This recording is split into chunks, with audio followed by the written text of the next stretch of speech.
কাজী হায়াতের দাঙ্গা সিনেমা যখন মুক্তি পেল তখন পর্দায় রাজীব যখন আসতো এবং বলতো যে আমি মাইন্ড করলাম, তখনই দর্শকদের মনে এক ধরনের আতঙ্ক ছড়িয়ে যেত যে রাজীব এই বুঝি কী করে, এই বুঝি কী করে, এতটা ভয়ঙ্করভাবে তার ক্যারেক্টারকে উপস্থাপন করতে পেরেছিল।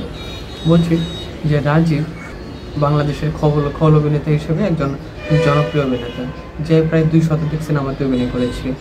তার চলে যাওয়ার আজকে 2 দশক, অর্থাৎ 2004 সালের 14 নভেম্বর সে মারা গিয়েছিল ক্যান্সার আক্রান্ত হয়ে। আর রাজীবের জন্ম হয়েছিল 1 জানুয়ারি 1952 সালে পটুয়াখালীতে। তিনি মূলত পড়াশোনা শেষে তিতাস গ্যাস কোম্পানিতে চাকরিতে জয়েন করেছিলেন এবং তার চাকরি জীবনের এক পর্যায়ে এসে 1988 সালে রাখে আল্লাহ মারেকে সিনেমাতে অভিনয়ের মাধ্যমে তিনি তার অভিনয় জীবনের অভিষেক ঘটান এবং পরবর্তীতে খোকন সোনা সিনেমায় অভিনয় করে তারকা খ্যাতি পান।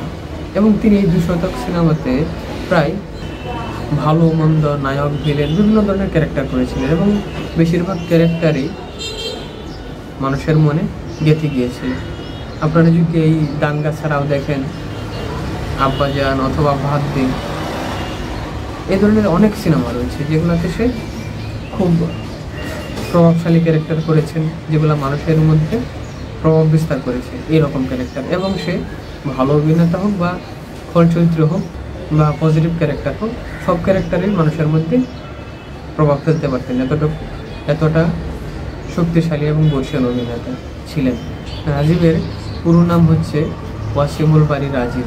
বাংলাদেশের যেসব খল অভিনেতা রয়েছে তাদের মধ্যে অন্যতম একজন জনপ্রিয় হিসেবে ছিল এই ওয়াসিমুল বারী রাজীব, যাকে মানুষ নর্মালি রাজীব নামে অভিহিত করে থাকে।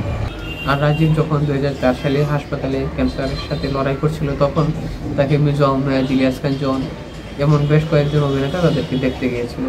এবং তারা যখন দেখতে গিয়েছিল তখন রাজীব কৃতজ্ঞতার সুরে বলেছিল যে এই বর্তমান ব্যস্ততার সময়ে তারা যে সময় করে তাকে দেখতে গিয়েছে সে এই জন্য কৃতজ্ঞ এবং সে চায় যে সবাই যে তাকে দেখতে যাক বা যাইতে পারবে এরকম না, কিন্তু তাকে দেখতে যাক বা না যাক দূরে থেকে যেন তার জন্য দোয়া করে, যাতে সে আখিরাতে পুলসিরাত সহজভাবে পার করতে পারে এবং আল্লাহ তাকে শিফা দান করে এবং সেও মানুষের জন্য দোয়া কামনা করে। এবং তার পরবর্তীতে 2004 সালে 14 নভেম্বর সে ক্যান্সারের সাথে যুদ্ধ করতে করতে মারা যায়।